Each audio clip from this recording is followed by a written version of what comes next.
प्रारंभिक छोटा निरीक्षण था और इसके साथ ही जीवन दीप समिति की बैठक थी। अ, बैठक में मुख्य रूप से कुछ जो विषय थे, तो अस्पतालों में आने वाले समय में क्या हमें सुधार करने हैं उसके संबंध में, और कुछ जो कमियां हैं उसको पूरा करने के लिए क्या हम प्रयास कर सकते हैं, उसके उसमें बात हुई है। अ, शासन के इसमें जो निर्देश है, और आने वाले समय में हम लोग अगर अस्पतालों को कायाकल्प योजना के तहत लेते हैं तो अस्पतालों को भी फायदा होगा।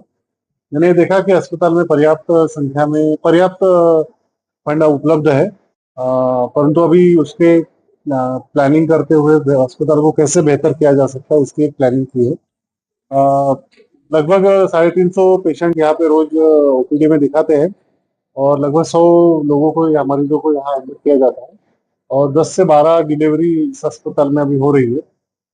थोड़ा कैटरेक्ट के ऑपरेशंस यहाँ अभी कम है, और इसके अलावा बहुत जो अन्य सुविधाएं हैं जो जिला अस्पताल की मांग से होने वाली चाहिए, वो कुछ सुविधाओं में अभी सुधार हो रहा है निरंतर रूप से। अ, इसके साथ ही जिले यहाँ पे मेडिकल कॉलेज है, तो दोनों संस्थाओं के बीच में कैसे समन्वय किया जा सकता है, इसके लिए भी कार्य योजना हम लोग बना रहे हैं। सर, एक सबसे बड़ी समस्या है यहाँ पर बारिश के दिन। यहाँ पानी बारिश का रुक जाता है हर साल यहाँ पर। तो इस संबंध में मैंने पेपर्स में भी पढ़ा था, और आप सब आपने भी अवगत कराया है। तो इस संबंध में मुख्यमंत्री जो अधोसंरचना विकास फंड होता है अस्पतालों का, उसके तहत लगभग 3 करोड़ की राशि स्वीकृत हुई है, और उसका टेंडर अभी लगभग 8 से 10 दिन में खुलेगा। तो सीजीएमएससी के इंजीनियर्स उपलब्ध थे, उन्होंने ये बताया है कि ये लगभग 2 माह के अंतर में ये काम करेंगे।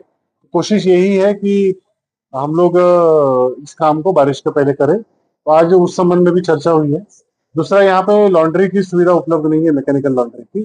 तो मैकेनिकल लॉन्ड्री के भी टेंडर हमने जल्दी करने के लिए कहा है। वर्तमान में सीटी स्कैन मशीन यहाँ बंद है, और हमारे की सुविधा यहाँ पे भी नहीं है, और यहाँ पे अभी नहीं है, तो वो शासन में विचाराधीन है। तो उसमें मैं बताना चाहूंगा कि आज हमने निर्देश दिए हैं कि जो कोई भी निजी संस्था जो अच्छे दामों में, अगर यहाँ जो हमारे अस्पतालों में एडमिट पेशेंट है, उनके लिए अगर ये सुविधा उपलब्ध करा सकते हो, तो उसके लिए भी मैंने निर्देश दिया। सर, स्टाफ की भी कमी है सर, डॉक्टर की नहीं है, स्टाफ की बहुत ज्यादा कमी है। अभी इसमें एक ऑर्थोपेडिक डॉक्टर नहीं है, और वो खैरागढ़ से आते हैं, तो उनसे बात हुई है, और उनके आने जाने के लिए भी हम लोग अभी फंड का प्रोविजन इस मीटिंग में किया है। कुछ डॉक्टर्स के पूर्ति के लिए हम अभी शासन से पत्राचार करेंगे, और जिले में जो डीएमएफ उपलब्ध है उस राशि से भी मैं अभी इस सप्ताह ही एक एडवर्टाइजमेंट जारी करेंगे। अगर कोई इच्छुक डॉक्टर यहाँ ज्वाइन करने के लिए, तो हम लोग तत्काल वहाँ पे यहाँ पे उनकी सुविधा ले सकते हैं।